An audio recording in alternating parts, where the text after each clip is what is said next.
Всем привет! Сегодня готовим очень вкусный, простой, недорогой вариант очень шикарной закуски, которая должна быть в каждом доме и не только на праздничном столе. Я думаю, что названий у нее слишком много, а какое оригинальное название, напишите, пожалуйста, в комментариях.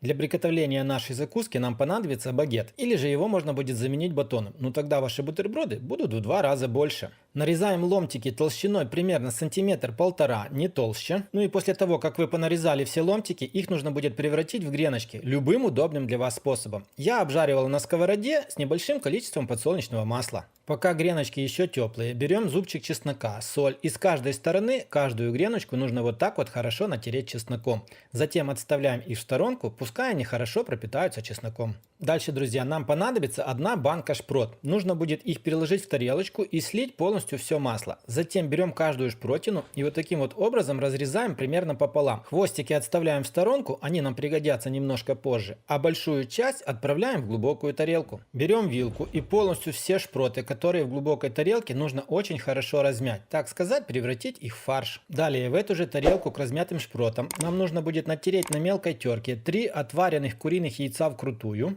На той же терке в эту же тарелку нам нужно будет натереть 1 отваренную морковку средних размеров. Еще нам понадобится 2 плавленых сырка, вес у них будет 150 грамм и небольшое количество подсолнечного масла. И чтобы сырки не замораживать, сделаем такой лайфхак. Терку, на которой будем натирать сырки, нужно с 2 сторон смазать этим подсолнечным маслом.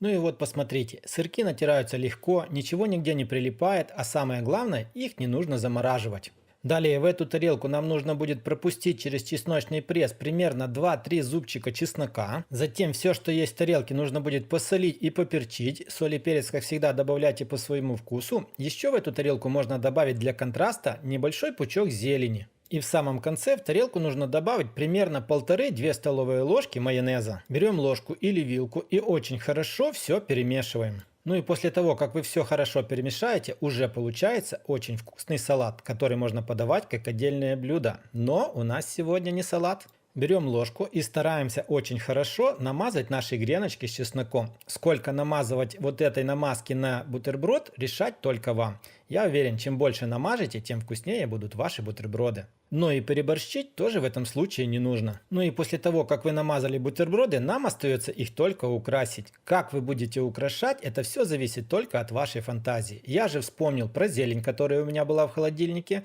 Беру укроп и небольшие веточки укропа устанавливаю вот так вот на каждый бутерброд. Далее беру хвостики, которые мы нарезали в начале ролика из каждой шпротины, и каждый хвостик устанавливаю вот таким вот образом на бутерброд. Получается как будто бы акулий плавник. Ну и так как мне показалось, что еще чего-то не хватает, конечно, было бы лучше, если бы сюда добавить какое-то разноцветное, например, либо кусочек помидорки, либо красной и корочки немножко. Но я решил добавить вот такой вот небольшой кусочек огурца. Думаю, тоже получилось красиво. Ну что ж, на этом на сегодня все. Вот такие вот необычные, простые, красивые, но в то же время очень-очень вкусные бутерброды сегодня получились. Пишите в комментариях, какое оригинальное название таких бутербродов. Я же их сегодня назову бутерброды рыбьи хвостики. Не забывайте нажать на колокольчик, чтобы не пропускать мои новые ролики. И обязательно поделитесь таким рецептом с друзьями. Всем пока, всем до скорых встреч на канале Аппетитная кухня.